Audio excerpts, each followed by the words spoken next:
Personal issues కూడా ఏం లేవు. మేమంతా బాగానే ఉంటాము, ముగ్గురు పిల్లలు బాగానే ఉంటాము, మేము మా మామయ్య అత్తలు బాగానే ఉంటారు. వాళ్ళని కొన్ని కొడుకుల్లాగా చూసుకుంటారు. దయచేసి అంత మించి నేనే మాట్లాడలేను. ప్రస్తుతం 2 కొడుకులు బాగొట్టుకున్నాను, భార్యను బాగొట్టుకున్నాను, ఇక మాట్లాడలేను. గండ్రాల తేజస్విని మా చెల్లి కూతురండి. వాళ్ళకైతే అసలు ఫ్యామిలీ ప్రాబ్లమ్స్ అయితే ఏమీ లేవు. ఫైనాన్స్ పరంగా ప్రాబ్లం లేదు. మా మరిది గారు చెంగనీళ్ళని చేస్తారు, ఒక్కటే అమ్మాయి. ఇటుపక్క భర్త నుంచి ఫైనాన్స్ కానీ తల్లిదండ్రుల గురించి కానీ లేదు. బాగా కోట్ల ఆస్తి ఉంది మా మరిది గారికి.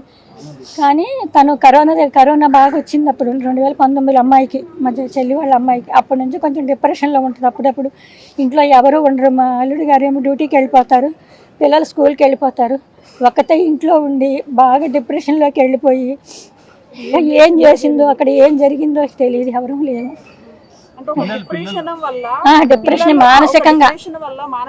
మానసికం వల్లేనండి.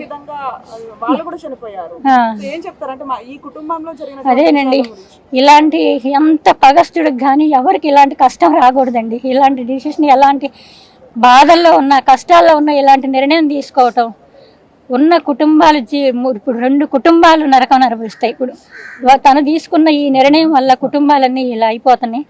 ఎవరైనా ఇలాంటి కష్టం వస్తే ఇలాంటి నిర్ణయం ఎప్పటికీ తీసుకోకూడదని మనస్ఫూర్తిగా కోరుకుంటున్నాను. బాగానే ఉందండి.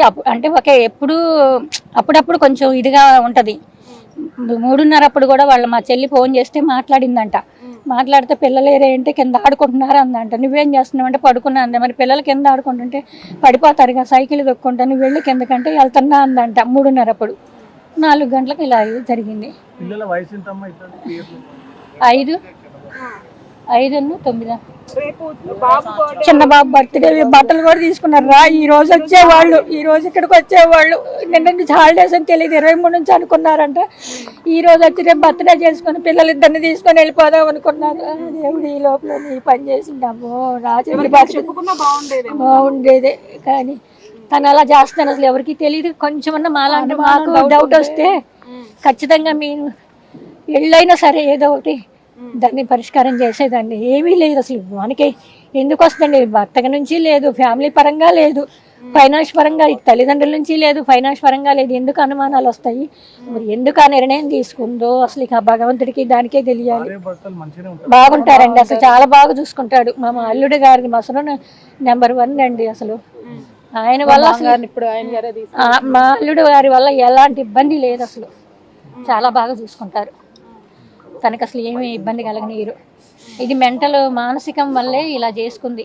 ఇది ఎందుకు వచ్చిందో దానికి మెంటల్గా చెప్పదలుచుకున్నారు. ఎందుకంటే చాలా మంది కుటుంబాల్లో ఇలాంటి మానసికంగా బాధపడే వాళ్ళు ఉంటారు. వాళ్ళకి చెప్పదలుచుకున్నారు. అదే, ఎవరికైనా ఇలాంటి కష్టం వచ్చినా ఇలాంటి నిర్ణయం తీసుకొని ఉన్న కుటుంబాలు జీవితాలను అన్యాయం చేయొద్దని కోరుకుంటున్నానండి.